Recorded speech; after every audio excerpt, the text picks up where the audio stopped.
So, Bruce, are you ready? I'm ready. Yeah, bring it, Emo. I want your mortgage questions. Excellent. Well, hello once again to the eighth episode of Lessons from Leaders. Today, my super guest is Bruce. I've actually bought multiple properties from him, so I'm happy to have him on. I had done a poll earlier on social media to ask people what were their burning mortgage questions, and we have compiled all of them here.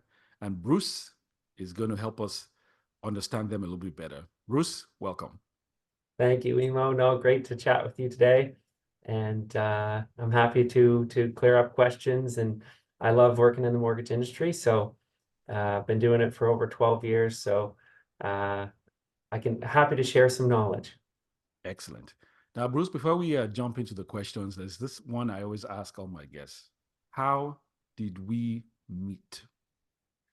How did we meet? My gosh, it was probably almost 12 years ago. Wow. I remember I was just newly into the mortgage industry and I was working on Quinpool Road in a financial planning office, Matthews McDonough Financial Planning. And I think you were in the office for to meet someone else or for a meeting. And I think that's how we first connected and found we both have a fat passion for playing tennis. And I thought you were very engaging and knowledgeable, and I loved how you like to pass your knowledge along to those to be efficient with their money, and that kind of just grabbed my attention. And I think we just gravitated to each other from there. Yeah, that sounds just about right. And we've been besties ever since. I even borrowed your chainsaw to cut down some trees some time back. Now, I can't remember. I think I was the one who did the cutting though. oh yeah, actually, yes, you did. I borrowed you and your chainsaw. So Yeah. yeah, so the Yeah. second time I had to cut some trees, yes, I borrowed from somebody else. But first time was you. Yeah. So I Bruce, love working with chainsaw. That's fun for me. there you go. I will note that down for the next time I get trees that have to come down. Yeah. So, Bruce, jumping right in, I know we're in another, I guess, the environment. I'm not sure if the interest rates are going down or going up. You can touch on that later. But what is your take on the mortgage environment at the moment? Just, like a little short take on that before we jump into the questions. Just give us a Sure. taste of, well, what it feels like or what things are like now. Yeah. Well, actually, just today, this morning, the Bank of Canada announced that they're not going to change the prime lending Bank of Canada rate. They're going to hold that. The next announcement will be in April. So that affects the variable rates. I do expect that the variable rates will start to come down this year, but later in the year, and they will come down slowly. We're not going to see rates as low as we did, a few years ago, but they will come down. So everyone's been patiently waiting. Inflation has been sticky and it's slow to come down, but I think we're in a good environment now where we are going to start to see some release and some reduction in the Bank of Canada prime lending rate, which will affect lenders and the borrowers that have a variable lending rate. As far as fixed rates go, we have seen a few rates come down. The fixed rates have come down a little bit. They flattened probably a couple months ago, been flat, but they have come down a little bit. Again, I think the fixed rates again will come down over the next couple of years as well. But I think, borrowers are just going to have to be patient and kind of be comfortable with the rates that are here now. And we can put strategies in place to prepare them for the rate reductions. Well, that actually, those two words, release and relief for mortgage and interest rates, pairs very nicely with the first question that I have, and that is fixed versus variable. Mhm. What should people think about? Is anyone better? And how do you advise clients as to what to pick? Yeah. And that's a good question, Emo. For myself, I like to chat with clients about the pros and cons of variable and fixed. So I educate them on the different components of each and why the pros and cons of each, and so that they can have a good understanding of what they feel more comfortable with, because one client may be very risk tolerant and may be more comfortable going variable and taking on that risk, where other clients, it might keep them up at night worrying about their interest rate going up and their mortgage payment going up. And so, I wouldn't recommend that client going variable. So it really is a personal preference decision. And I like to educate clients on the pros and cons of both, and then let them filter down to what they feel more comfortable with. Now, that being said, the variable rates historically will outperform fixed rates, but we had such a unique market over the past couple of years where that wasn't the case. Right.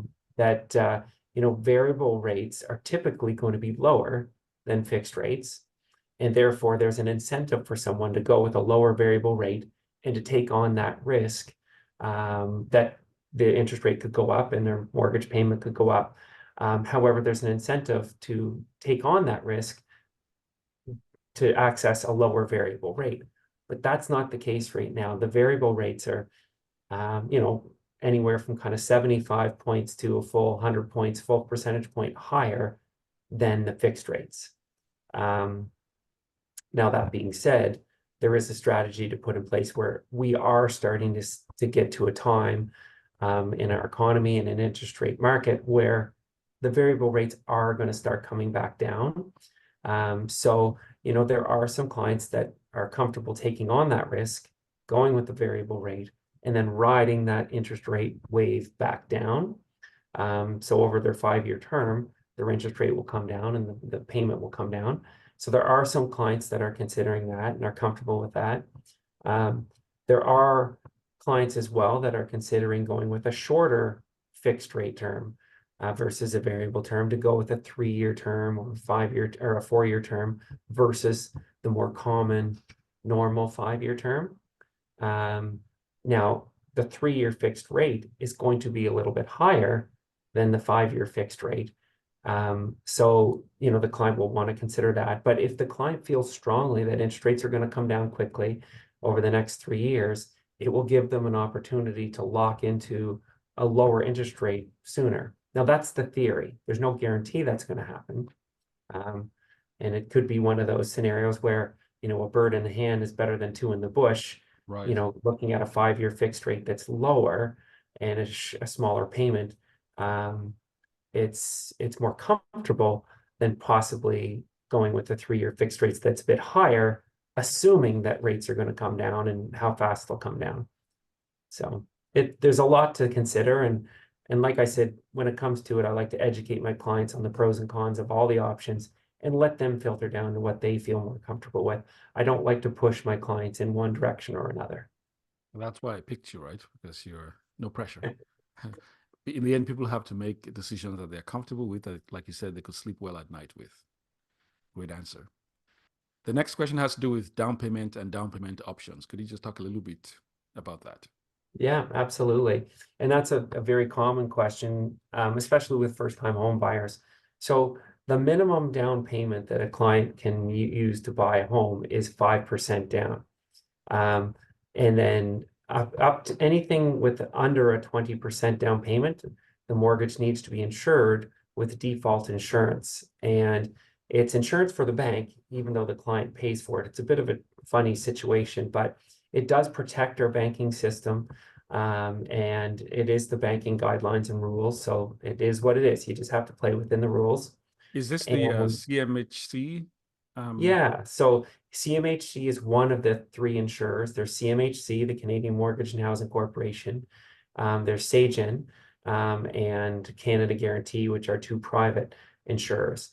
And they provide default insurance for the bank to cover your mortgage if you ever defaulted on your mortgage, and to protect the bank and to protect the banking system. So if the client has the ability to put 20% down, they can avoid paying that default insurance premium, and it simply gets added to the mortgage loan amount. It doesn't have to be paid out of pocket. So it gets added to your mortgage, and it's not a closing cost that you need to kind of save the money for to pay. Right.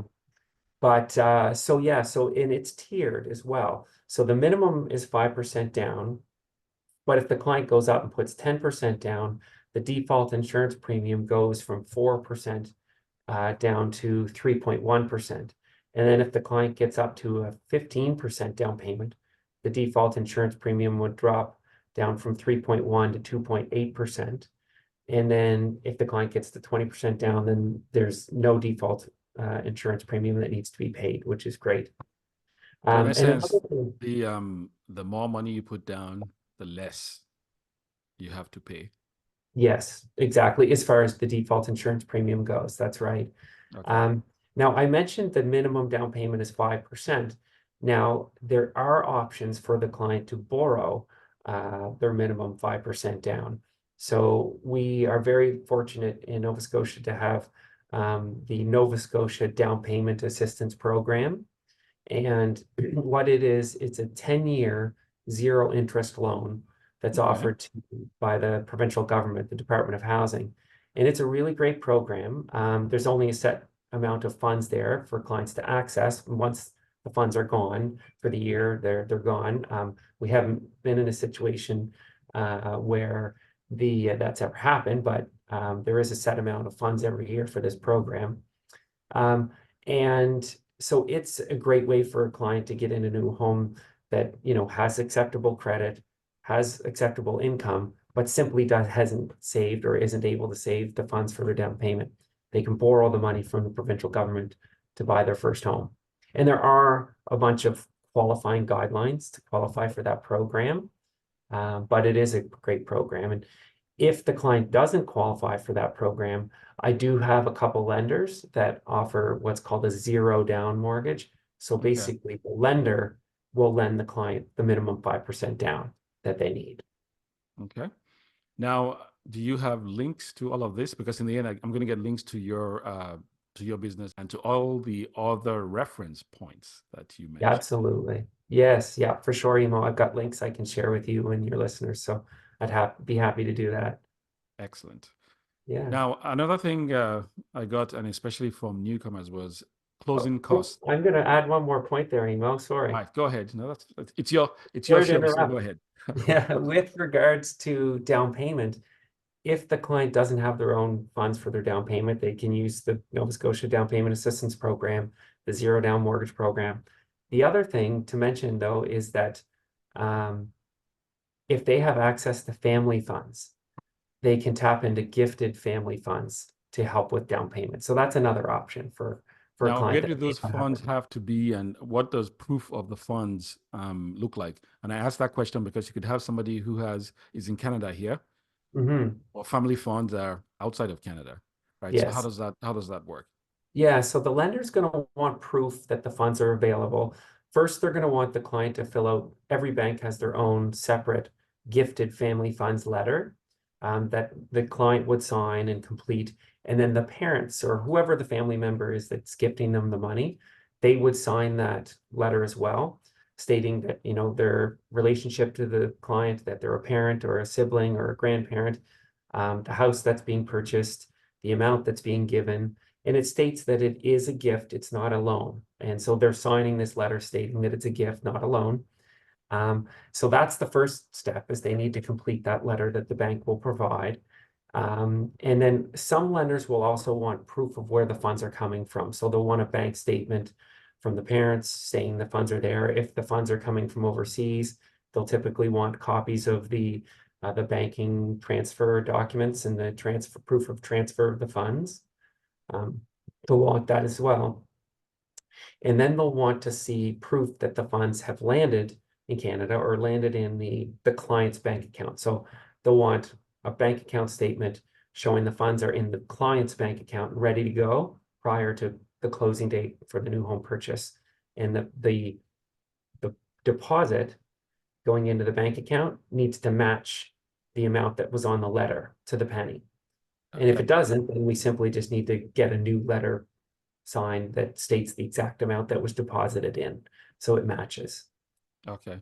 Now, in a case where if the money was sent over, so it's already now in a Canadian account, do do you still require a letter from where the money came from? That depends, Emo. Most of the time, the lender would still want a letter.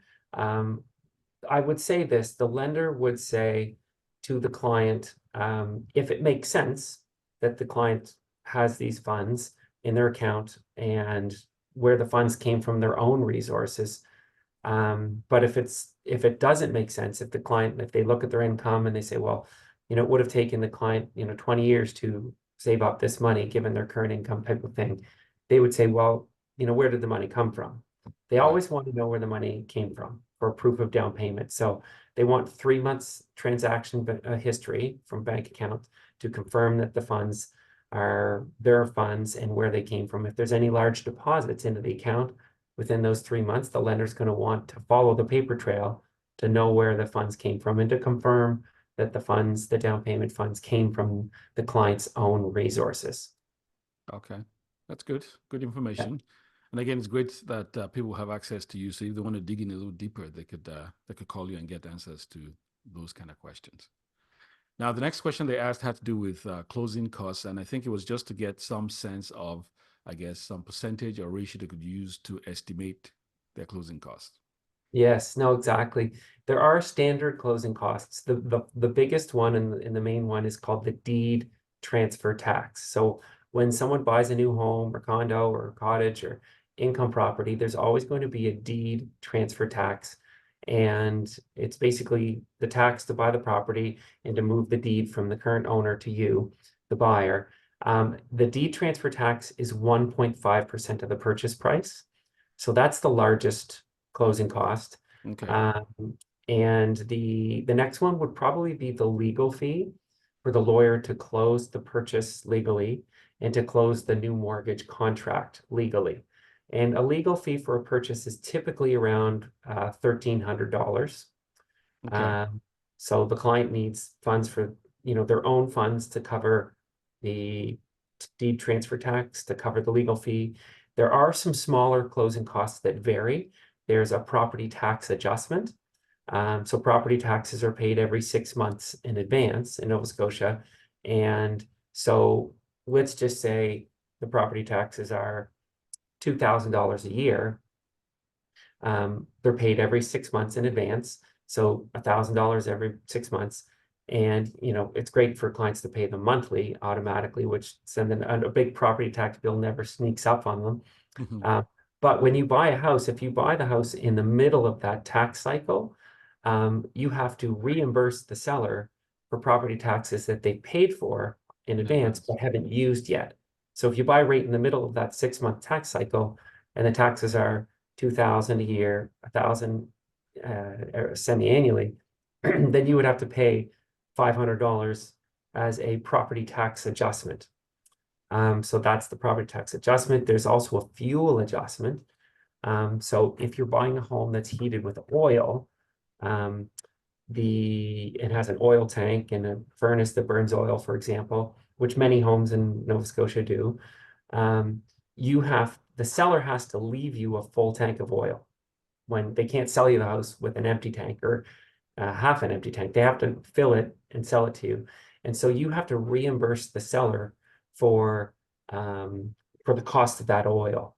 And oil Okay. is not cheap. So, that could be $1,000 or more for that, maybe $2,000 to reimburse the seller for the oil. If it's a propane heat, the propane tank needs to be filled and you need to reimburse them for that. Now, a propane tank to be filled isn't going to be much. Maybe it's a couple $100, but that's a closing cost to consider as well. If it's electric heat or heat pump, there's no fuel adjustment on the Okay. closing costs. And then there's some smaller ones. There's an inspection. You probably want to get the home inspected. That could be $400 for a home inspection. There's moving costs. There's changing locks and costs of that. So there are closing costs that the client will want to consider. And I will always send a kind of a spreadsheet to say, this is what your mortgage looks like. Here's what the mortgage payments would look like. Here's how much you need for your down payment. Here's what the closing costs will look like. And so just to manage expectations. Right. So from all the things you said, it almost seemed like it could be almost about 5 to 7%. Yeah, Um, it okay. can be, yeah. Okay, that's good to know. Yeah. Great. Next question had to do with, I guess, ties in with this. What documents are needed? Um, and yeah, you could talk on that. And then I guess the next question after that had to do with credit. But let's do Sure. documents first. Sure. Yeah. No, good one, Emo. So throughout the pre-approval process, I always like to get clients pre-approved first so that they know exactly how much they can afford to buy a new home. They're comfortable with the payment, and they can shop for a home within their budget. So I get them pre-approved. Part of that process is to get the supporting documentation from the client up front. So the documentation will be proof of their income. So that would be, if they're an employee, that would be a letter of employment that's signed and dated, and states their income, whether it's a salary, an hourly wage. It would state if they're new to the job, whether there's a probationary period. So a letter of employment is standard, and a recent pay stub is Okay. standard. Sometimes I'll also ask for a T4 employment report if they've been in with that company for over a year.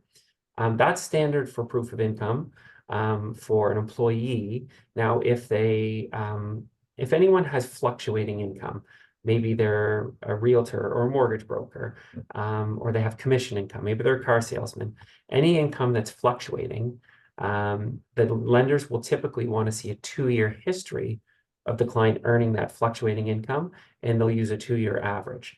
So with that, we'll either get income tax documents for the past 2 years, or we'll get T4 employment reports for the past 2 years to show the lender what the 2-year average income is. If a client's business for self, the lender will always want to see income tax documents for the past 2 years, and use a 2-year average income. And so that would be their notice of assessment income tax report and their T1 general income tax report. And they'll again want to see 2-year average of their income, as shown on their income tax documents. They'll also want to see proof that they've been business for self for a minimum of 2 years. So they'll want to see when they were incorporated, or proof of when their licensing, for their business started, just to show that they've been in business for a minimum of 2 years. So that's income. Proof of documentation for down payment would be 3 months of bank statements showing where the money came from. So if you've got money in an RRSP, TFSA, First Home Savers account, checking account, they'll want to, and you're using money from all those accounts, they'll want to see 3 months of bank statements, 3 months of account statements for each of those accounts, to prove that the money came from your own resources, and they want to see a 3-month history of it.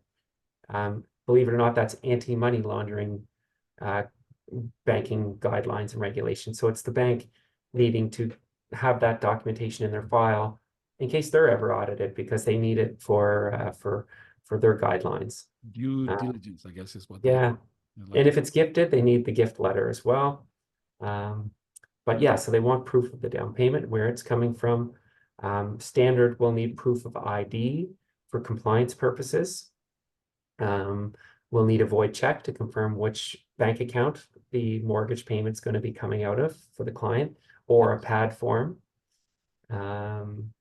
Yeah, so it's proof of income, proof of down payment funds, proof of ID, void check, and then we'll need the lawyer's contact info to confirm which lawyer the client wants to use to close the new mortgage.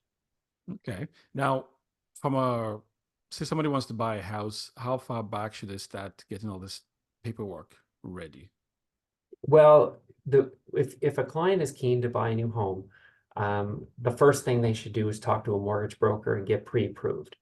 Okay. So through that process, as a mortgage broker, I'll educate the client, so that they understand the whole process, they understand the steps and the hoops that we need to jump through, and I'll get them pre-approved to confirm that they are shopping in the right price point. Because if they think, oh, well, I can afford a home that's $400,000, and then they go and start shopping without being pre-approved, well, they might find out after they put an offer in and try to get approved that they can't afford that home. They can't qualify for that home. Maybe only 350 is the max that they can qualify for. Right. So the first step is always to get pre-approved. and so that the client knows that they are shopping in the right price point, and they're more confident. They know, they understand the process, they know what they can afford, and it's a more enjoyable process for them if they're confident and know what to expect. Makes sense. Great. Now, just a quick touch on credit. So the the buyer's credit. Yes. Yeah. And so that credit is a big part of the pre-approval process. So a client can't be officially pre-approved until there's a credit check done to confirm that they have an acceptable credit score and that their credit history would be satisfactory to the bank. So typically the lender wants to see a minimum of 2 trade lines, and that they have an acceptable credit history. So typically most lenders have a minimum credit score of 600 to 620. Sometimes there's promotions that the lender will have for a special rate, or a cashback incentive or something like that, that lenders can periodically offer, but they would have a minimum credit score of maybe 720 for that. But typically, you're going to need a minimum credit score of about 600 to 620 for most lenders. And I have access to over 40 different banks and lenders, so there's lots of options, but most lenders are going to be in that credit, range as a minimum credit score. And just to mention that if the client's credit score is not that high, that's for A banking, like the best terms and the best rates for A Yeah. lending, and which is all the main big banks and all the other lenders I have. But I do also have access to B lenders or alternative lenders. And so they are more flexible. They're willing to take on more risk and work with a client that has a lower credit score, or a weaker credit history.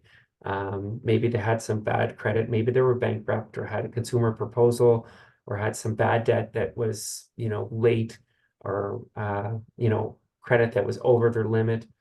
So their credit score was weaker. I have B lenders that will be able to help those clients. And so is the biggest difference that because they're taking on more risk, that's the B lenders, then the interest rates are going to be slightly higher? Yes, yeah. So to work with a B lender, the first kind of hurdle to get over is that the client's going to need a minimum of 20% down. So no option for the client to put, 5, 10, 15% down. They need a minimum of 20, and sometimes more, depending on where the property's located or how strong their mortgage application is. So that's the first hurdle, is does the client have 20% down? And if they do, and they would like to proceed with B lending, there is a lender fee that the client charges. It's kind of like a default insurance premium that gets added to the loan amount. It's typically anywhere from 1 to 2%, and it Okay. gets added to the loan amount. If there's room in the ratios and in the loan to value, that fee can be added to the mortgage. However, if the client's putting 20% down, there wouldn't be room, so it would be closing costs, that lender fee. Okay. And then the rates are typically higher, typically roughly about 1% higher than A banking rates. Yeah, fair enough.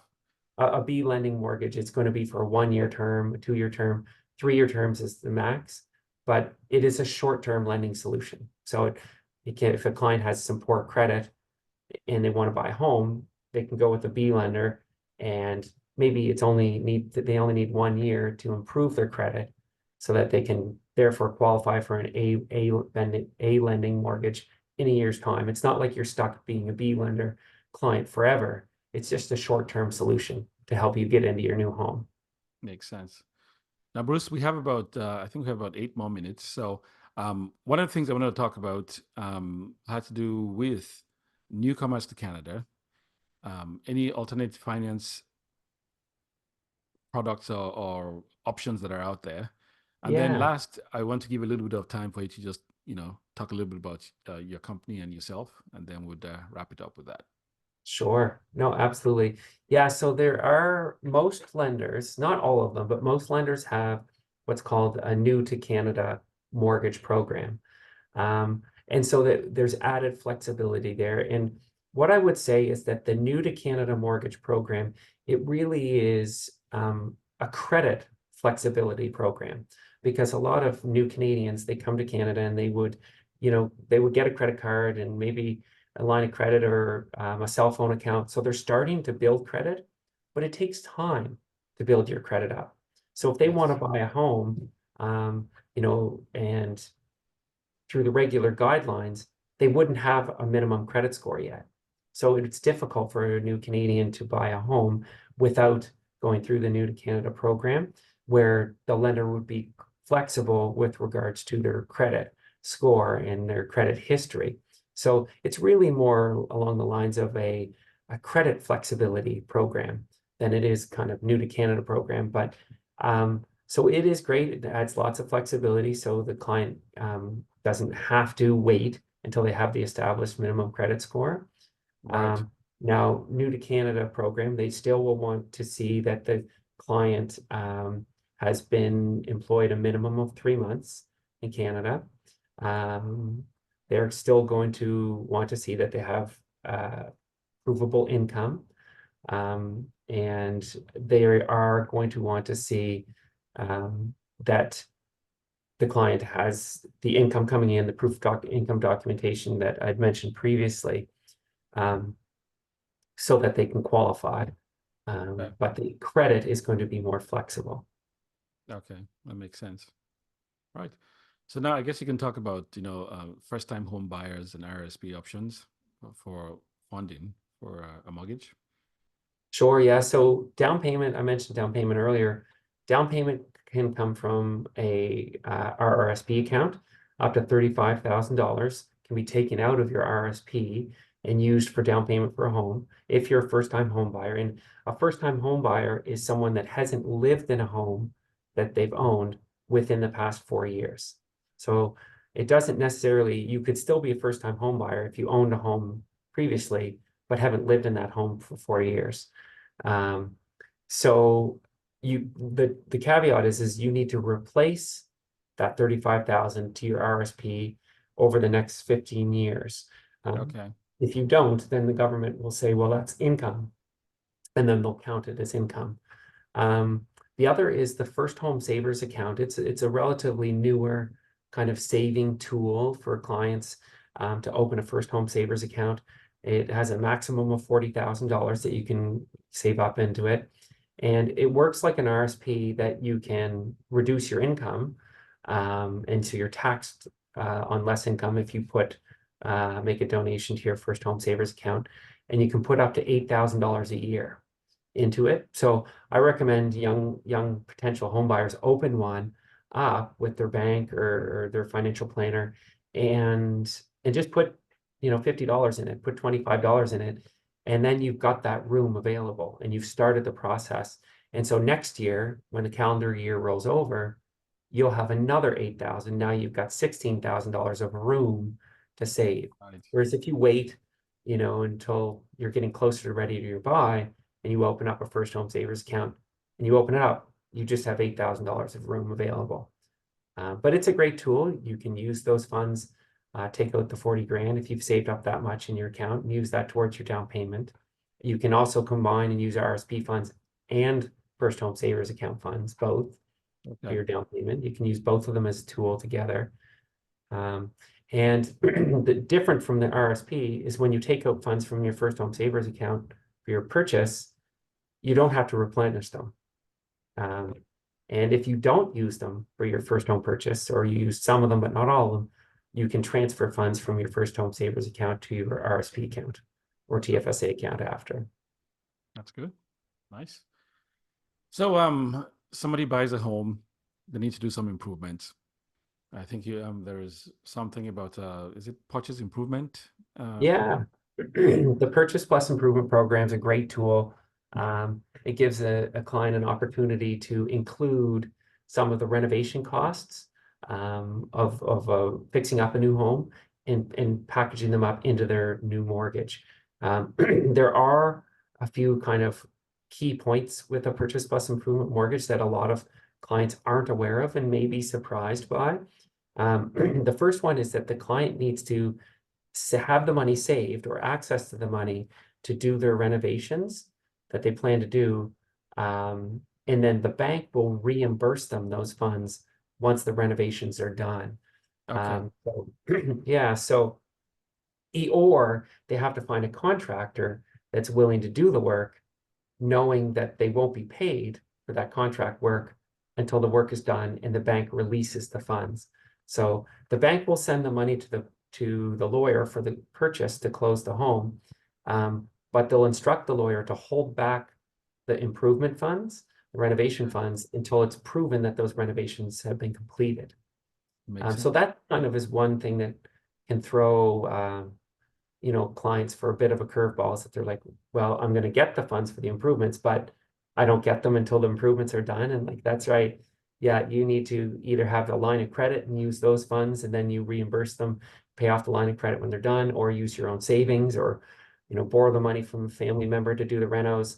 And then once the renos are done, that's when they'll reimburse you. So they'll want a receipt from a contractor Okay. confirming that the renovations were done and paid for. Or they may send back an inspector to kind of review, do a view of the home to make sure that the renovation work you said you were going to do, you actually did. Makes sense. So that's kind of the key one. The other thing is that with most lenders, the maximum you can do is up to 20% of the purchase price, or up to $40,000. However, I do have a couple lenders that are more flexible. One lender that will go up to $100,000 for purchase plus improvement funds, and another lender that doesn't have a limit at all. So Yeah. there's lots of flexibility there. Awesome. So I do have one more point about purchase plus improvement mortgages, and this one again can come as a surprise to clients, because when you have an accepted offer to buy a home, and if you want to do renovations, include the renovation costs in your new home, and do a purchase plus improvement mortgage, whichever lender we do the purchase plus improvement mortgage with, they are going to want to review and see the quotes for those renovations, contractor quotes for those renovations up front.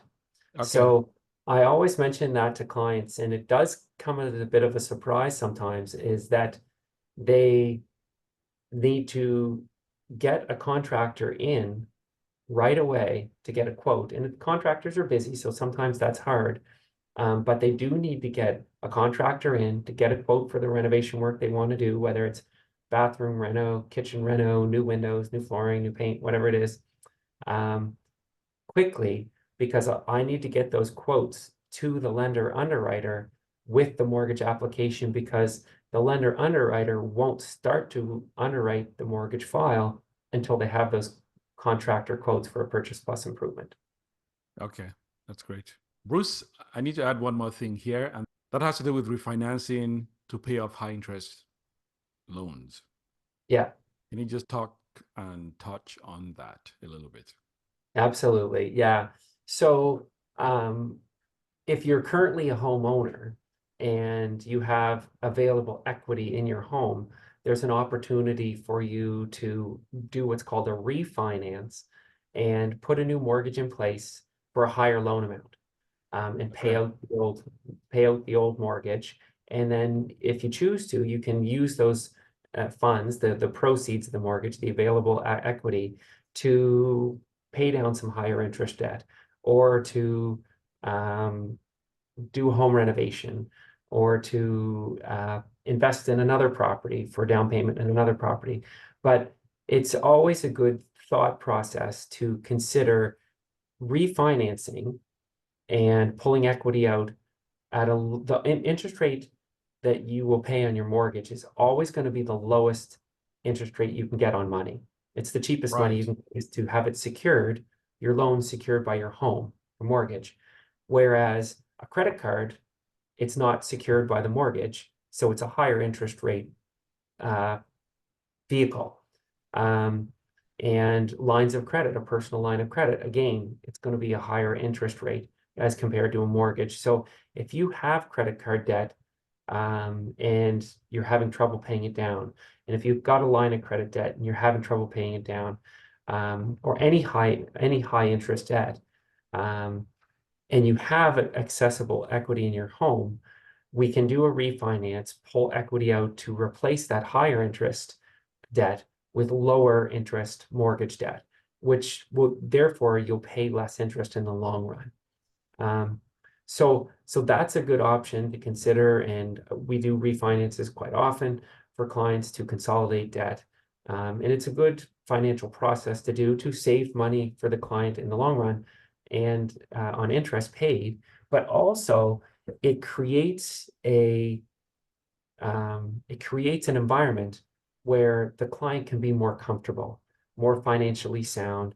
So not only are you taking, say the client's got 3 credit card payments and a line of credit payment, they've got 4 payments they're trying to make and manage, all to kind of just keep things afloat. Maybe they're not paying down those debts at all. They're just kind of making minimum payments, so they're not seeing the principal balances come down on those other debts. When they do the refinance, you also have not only can you pay off those debts, but you can stretch out the amortization on your mortgage if need be to create a smaller, more manageable mortgage payment monthly. Now, truthfully, when it comes to a mortgage amortization, the longer you stretch it out, the more interest you pay in the long run. However, it is what it is. If the client can only afford a certain payment monthly on their mortgage and for all of their debt, stretching out the amortization may be a solution that really helps that client. So it reduces, maybe 5 different debt servicing payments all into one manageable, easier, smaller monthly mortgage payment. Point. That's where you're the genius here. But yes, yeah, that would do that. Well, and you can look at a client that may be struggling financially and having difficulty meeting all of these minimum payments and their mortgage payment, their property tax payment, and their heat payment, and all these payments, and for their household monthly budget. And when we crunch the numbers to say we can consolidate all of that debt, we can stretch out your amortization a little bit to a monthly mortgage payment that's lower, it's kind of like a mic drop wow moment where they're like, I can do that. And it creates an environment where they're not stressed financially anymore. They're in a comfortable position where they can manage their monthly mortgage payment, and all that other debt's been paid off and cleared up. That helps their credit scores go up. It can really alleviate a lot of financial stress. Well, and that's what we're trying to do here, is to get people to have less stress when it comes to these kind of things.